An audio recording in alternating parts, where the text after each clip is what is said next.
Girl was shocked to discover that her baby son had pooped out a necklace. And even crazier, her boss happened to pick it up. Not knowing the truth, the boss thought this gorgeous piece of jewelry was something the girl had designed herself. Instead of firing her for bringing her kid to work, he actually gave her a promotion and a big raise on the spot. The girl, Mary, was both thrilled and terrified. But once she got home, the more Mary thought about it, the more something felt off. She started examining her son closely. Before she could figure anything out, though, her roommate burst into the apartment, furious that the baby's crying was ruining his music composition. All Mary could do was apologize over and over. After all, she was a first-time mom with zero experience. To her surprise, it was as if the baby understood how hard she was trying. He started drinking milk like crazy, and then, right in front of Mary's astonished eyes, he pooped out a sheet of music. Meanwhile, her roommate, struggling with his music block, heard the baby crying again and threatened to kick them both out. In a panic, Mary handed him the sheet music, suggesting it might help. When he looked at it, he was completely stunned. And the next thing Mary knew, he was sitting at the piano, playing like he was possessed. Mary just thought he had gone insane, completely unaware that her son had produced a top-tier jazz composition. Though, it did have a certain smell to it. Back in her room, Mary got another shock.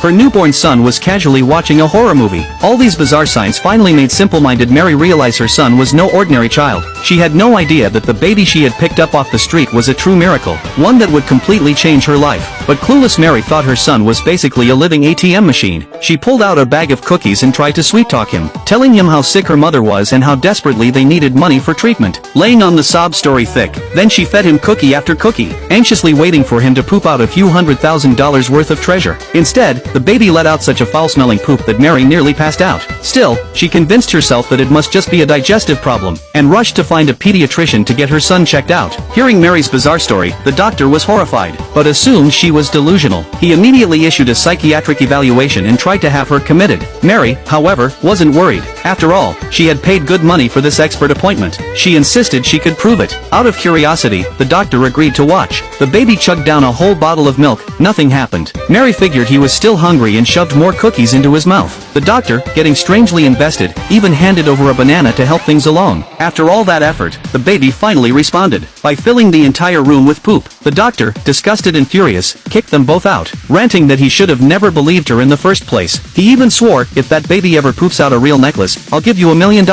At that moment, Mary got an urgent call for a company meeting. She rushed back to work, only to instantly recognize that the representative from the client company was a total scumbag. Luckily, the company president stepped in just in time to save her from an awkward situation. Thanks to the necklace her son had created, Mary managed to land a huge project for the company, earning herself a senior management position, a fat raise, and a ticket straight to the top. But just as everything was looking up, a jealous coworker stepped forward. She showed off her own necklace, claiming it was even better than Mary's design. One look, and Mary immediately recognized it. The woman had simply tweaked the design of the necklace her son had pooped out. Shamelessly, the coworker insisted it was just a coincidence. Mary was speechless. Fortunately, the company president had her back. He bluntly said the extra improvements were unnecessary. But then the slimy client representative chimed in, saying he preferred the coworker's version. The president didn't hesitate. If that's your taste, he said, then maybe we shouldn't be working together at all. It would only ruin our brand. Just as the client rep arrogantly prepared to walk out, the real boss of the client company suddenly showed up.